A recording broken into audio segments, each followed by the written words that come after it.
அஸ்ஸலாமுஅலைக்கும். Hello everyone, welcome back to my channel. இன்றைக்கி நம்ம பார்க்க போகிறது இன்ஸ்டண்ட்டாக 2 நிமிஷத்தில் செய்யக்கூடிய கேரமல் புட்டிங் எப்படி செய்யறதுன்றதான் நம்ம இந்த வீடியோவில் பார்க்க போகிறோம். வாங்க நம்ம வீடியோக்குள்ளே போகலாம். பண்ணலைன்னா உடனே போய் ரெட் கலரில் இருக்கிற சப்ஸ்கிரைப் பட்டனை அழுத்தி சப்ஸ்கிரைப் பண்ணிக்கோங்க. அப்படியே கூடவே இருக்கிற பெல் ஐக்கானையும் ப்ரெஸ் பண்ணிக்கோங்க. வாங்க நம்ம இப்போ வீடியோக்குள்ள ஃபஸ்ட்டு பார்த்திங்கன்னா அடுப்பில் ஒரு பேன் வச்சுட்டு இந்த கப்பில் 3 கப் வந்து நம்ம பால் இதில் சேர்த்துக்கலாம்.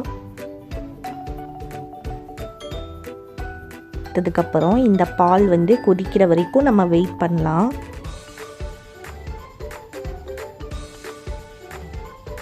கால் கப் போல் சுகர் சேர்த்துக்கலாம். உங்களுடைய இனிப்பு சுவைக்கு தகுந்தவாறு நீங்கள் சுகர் சேர்த்துக்கோங்க. இப்போ இதை நல்லா நம்ம மிக்ஸ் பண்ணி விட்டுக்கலாம்.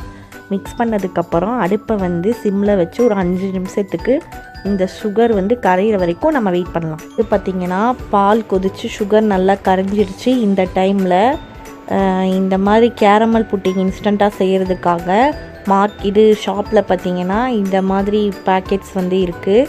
இதை யூஸ் பண்ணி நம்ம இந்த புட்டிங் ஈஸியாக செஞ்சிடலாம். இந்த 3 கப் பாலுக்கு நான் இந்த ஒரு பேக்கெட் ஃபுல்லாக நான் யூஸ் பண்ணியிருக்கேன். இதை நம்ம வந்து பாலோடு மிக்ஸ் பண்ணி நம்ம இதில் வந்து ஆட் பண்ணணும். இந்த ஒரு பேக்கெட் ஃபுல்லாக சேர்த்துக்கலாம். பார்த்திங்கன்னா இந்த பவுடர் மூழ்கிற அளவு பார்த்திங்கன்னா பால் சேர்த்து இதை வந்து கட்டி இல்லாமல் நல்லா வந்து கரைச்சி எடுத்துக்கலாம். நம்ம இருக்கோம்ல அந்த பவுடர் பால் கலவையை நம்ம இப்போ இந்த பாலோடு ஆட் பண்ணி நம்ம வந்து நல்லா மிக்ஸ் பண்ணி விட்டுக்கலாம். அதில் வந்து அடியில் பிடிக்காத மாதிரி நல்லா வந்து நம்ம கலந்து விட்டுக்கலாம். மிக்ஸ் ஆகிற மாதிரி ஒரு 2லேருந்து 3 நிமிஷத்துக்கு நல்லா மிக்ஸ் பண்ணி விட்டுட்டு அடுப்பை வந்து நம்ம ஆஃப் பண்ணிடலாம். கேரமல் பாக்கெட்டை வந்து கட் பண்ணி அதில் இருக்கிற கேரமலை வந்து நம்ம இந்த பவுலில் வந்து கொஞ்சம் கொஞ்சமாக நம்ம சேர்த்துக்கலாம். நமக்கு தேவையான அளவு வந்து நம்ம சேர்த்துக்கலாம்.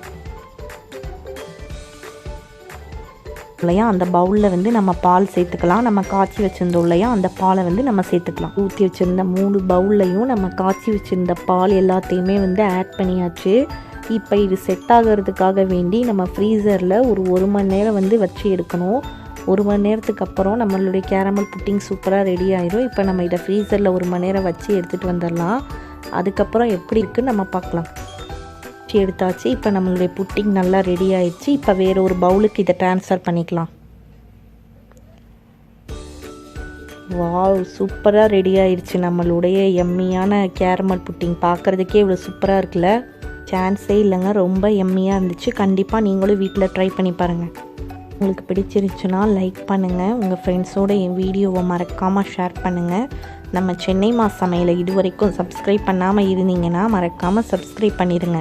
அப்படியே பக்கத்தில் இருக்க பெல் பட்டனையும் ப்ரெஸ் பண்ணிட்டீங்கன்னா நம்ம சேனலில் போடக்கூடிய எந்த வீடியோவும் நீங்கள் மிஸ் பண்ணாமல் பார்க்கலாம்.